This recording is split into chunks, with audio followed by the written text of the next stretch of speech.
இன்றைக்கி நம்ம பார்க்க போகிற டாபிக் என்ன அப்படின்னா சாஃப்ட்வேர் இன்ஜினியரிங்கில் உள்ள சாஃப்ட்வேர் மெயின்டெனன்ஸ். சாஃப்ட்வேர் மெயின்டெனன்ஸ்னால் என்ன, ஏன் நம்மளுக்கு சாஃப்ட்வேர் மெயின்டெனன்ஸ் தேவைப்படுது?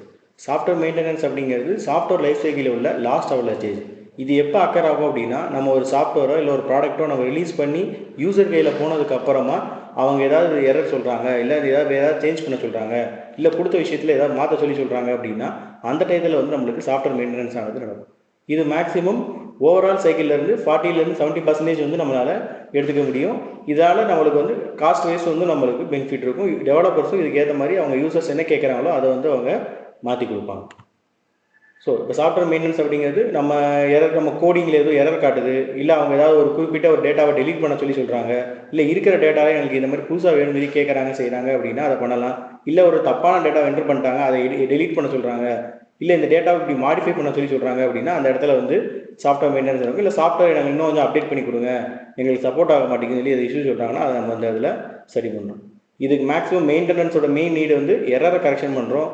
யூசர் ரெக்யர்மெண்ட்ஸ் வந்து அப்பப்போ திடீர்னு ஏதோ புது விஷயம் கொண்டு வராங்கன்னா அவங்க மாற்றுவாங்க.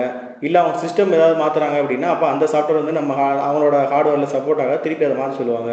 இல்லை சிஸ்டமில் ஏதாவது எரர் ஆயிடுச்சு, ஹார்ட் டிஸ்க் ஏதாவது ஃபால்ட் ஆயிடுச்சு, இல்லை அவங்களுக்கு வந்து ஒரே சப்ஜெக்ட் நிறைய பேர் யூஸ் பண்ண ஆரம்பிச்சிட்டாங்க, ஃபாஸ்ட்டாக ரன் ஆக மாட்டேங்குது, திருப்பி ரன் பண்ண சொல்கிறாங்க அப்படின்னா அந்த டயத்தில் நம்ம யூஸ் பண்ணலாம். மேக்ஸிமம் நம்ம முன்னாடி பார்த்த மாதிரி சாஃப்ட்வேர் அப்டேட் பண்ணுறோம், உள்ள ஃபங்க்ஷனாலிட்டியை சேஞ்ச் பண்ணுறோம், அதோட என்வாயர்மெண்ட்டை நம்ம மாற்றி காட்டுறோம். இந்த 4 விஷயத்துக்காண்டி தான் கரெக்டிவ், ப்ரிடிக்டிவ், அடாப்டிவ், ப்ரிஃபெக்டிவ். இந்த 4 விஷயத்தை தான் சாஃப்ட்வேர் மெயின்டெனன்ஸில் நம்ம 4 விஷயம் தான் நம்ம மேஜராக நம்ம சேஞ்ச் பண்ணிகிட்டு இருக்கோம். இதில் இந்த பெர்ஃபெக்டிவ் அப்படிங்கிற விஷயம் தான் அதிகமாக நம்மளை சேஞ்ச் பண்ணுவோம். அதாவது முன்னாடி உள்ள டிசைனுக்கும் இப்போ உள்ள டிசைனுக்கும் நம்ம அதிகமாக மாற்றி இது பண்ணிகிட்டு இருக்கோம். ஸோ இப்போ இந்த இதை மெயின்டைன் பண்ணுறது மூலமாக அவங்களோட அனாலிசிஸ், அதாவது இது வரைக்கும் அவங்க என்ன பண்ணியிருக்காங்கிறத அனலைஸ் பண்ணணும், அவங்க என்ன ஸ்டாண்டர்டில் கேட்குறாங்க, என்ன டிசைன் கேட்குறாங்க, எந்தெந்த விஷயத்தில் இம்போர்ட் பண்ண சொல்கிறாங்க, இல்லை வேறு ஏதாவது அதுக்கு ஏதாவது சப்போர்ட்டிங் டாக்குமெண்ட் செஞ்சுருக்காங்களா அப்படிங்கிறத நம்ம அவங்கள்ட்ட வாங்கணும். மேஜராக அவங்களோட சிஸ்டம் ரெக்யர்மெண்ட்ஸ்க்கு ஏற்ற மாதிரி நம்மளோட சாஃப்ட்வேர் மெயின்டெனன்ஸை நம்ம மாற்றுறோம். அவங்களோட ரெக்வஸ்ட் வேறு என்ன கேட்குறாங்களோ, என்ன செய்கிறாங்களோ, இல்லை அவங்க வந்து வாரம் எனக்கு அப்டேட் பண்ணி கொடுக்கணும், இல்லை மாதம் அப்டேட் பண்ணி கொடுக்கணும், எந்த டயத்தில் அப்டேட் பண்ண சொல்கிறாங்களோ அந்த டயத்தில் அப்டேட் பண்ணணும். அவங்க வேறு ஏதாவது சிஸ்டம் திடீர்னு இடையில மாற்றுறாங்க அப்படின்னா அந்த சாஃப்ட்வேருக்கு ஏற்ற மாதிரி நம்ம மாற்றி கொடுத்து இது பண்ணுறோம்.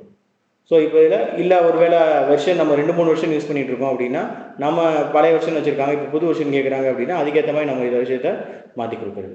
ஸோ இதுதான் சாஃப்ட்வேர் மெயின்டெனன்ஸ். தேங்க்யூ.